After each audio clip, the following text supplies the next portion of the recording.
Eu costumo dizer uma coisa assim, eu aprendi lá em Mateus 7. Para mim, Mateus 7 é uma cartilha que Deus deixou e que nós, servos do Senhor, temos que ler todos os dias. Eu procuro ler, porque eu costumo até dizer, esse material aqui chamado carne, ele não presta, a verdade é essa.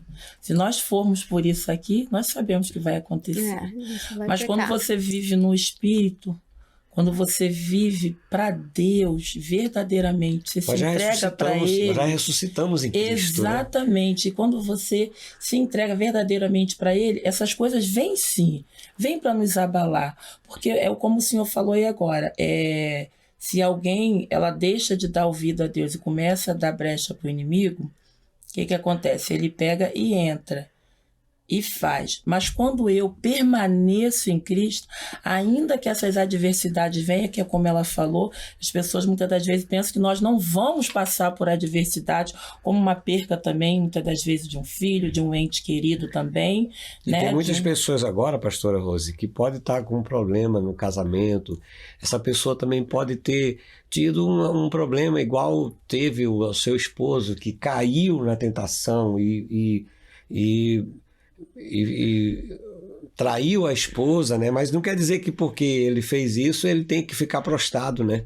Eu creio, espero em Deus que ele tenha dado a volta por cima, tenha se arrependido, tenha voltado para Jesus, né? Porque tem muitas pessoas assistindo agora e que de repente pode estar passando por algo parecido. Ainda que você esteja passando por um momento difícil, que você tenha... Às vezes do outro lado também, tenha caído, o Senhor está com as mãos estendidas para te levantar, né? E te dar a vitória, né? Sim, assim como ele me deu, porque eu fiquei prostrada, um pouco prostrada na época, mas eu decidi olhar para Cristo. E quando a gente decide olhar para Cristo, ele começa a trabalhar na minha história, ele começa a restaurar as áreas na minha vida, e tem situações também que nós também não somos tão inocentes assim. Às vezes, na nossa inocência, ou deixar de observar algumas coisas também, deixamos também brecha. Temos que ter essa consciência. Eu falo isso também porque eu atendo muitas mulheres.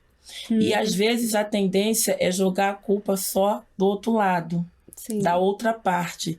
E, muitas das vezes, nós temos... Ou então, quando não joga para Deus.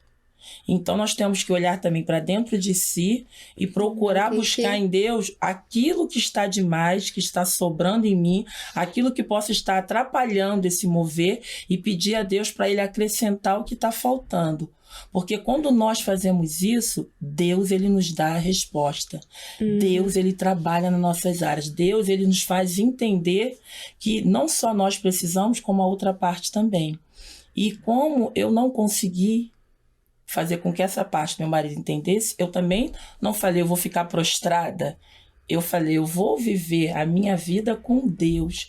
E o Senhor verdadeiramente, ele restaurou a minha vida. E você pode perdoá-lo, né? Sem necessariamente ficar com ele, né? Você poderia tomar a decisão de ficar com ele, mas também de não ficar, né? Exatamente. E você foi julgada, de repente, na igreja por você ter separado dele? Como é que foi esse momento para você?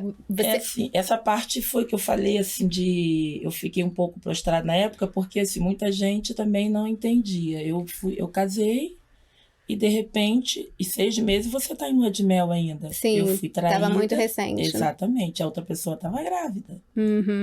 Você chegou a se culpar? Achava que podia ser algum problema em você, não?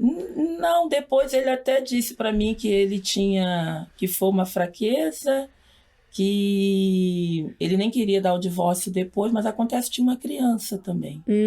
Eu, Rosimar, preferi e viver, porque quando acontece isso, Deus ele te dá 2 vias. Ou você pode, né, lutar e seguir com isso, ou você pode, então, ter a separação. O que acontece? Eu não apoio ninguém para se separar, mas se for para você ficar numa relação... Mas a palavra do Senhor diz que nesses casos, né... Exato, é por isso que eu estou chegando nesse assunto. Por quê? Porque o que acontece? Tem pessoas que elas ficam e depois ela dorme com isso dia e noite. Se você concordou, eu falo para muitas delas, se você concordou debaixo de uma relação onde teve esse tipo de situação e você concordou a ficar, você tem que lutar não só para Deus restaurar o seu casamento, mas restaurar você. Porque se for para qualquer situação, você for relembrando, isso daí não vai levar a nada. Não vai levar, e é onde tem muitas crises e muitos casamentos hoje. Aí você vai perguntar por quê, e tem anos e anos de casado, mas é porque que ela dorme com aquele problema todo dia. A partir do momento, tem que ter um compromisso com Deus, e tem que ter também uma intimidade de saber, e também saber se conhecer. Será que eu vou conseguir viver com isso? Se eu não for, é melhor então que você então deixe a outra parte e abençoe então, que na época foi então que eu decidi. Tinha uma criança, ela precisava de um pai, ela já tinha uma mãe, e eu decidi escolher o meu Deus. Sim. Que para mim foi a melhor parte, porque ele restaurou a minha vida, me deu um casamento abençoado. E meu marido é uma bênção. Amém. Eu tenho hoje 13 anos de casada. E estamos felizes com Deus.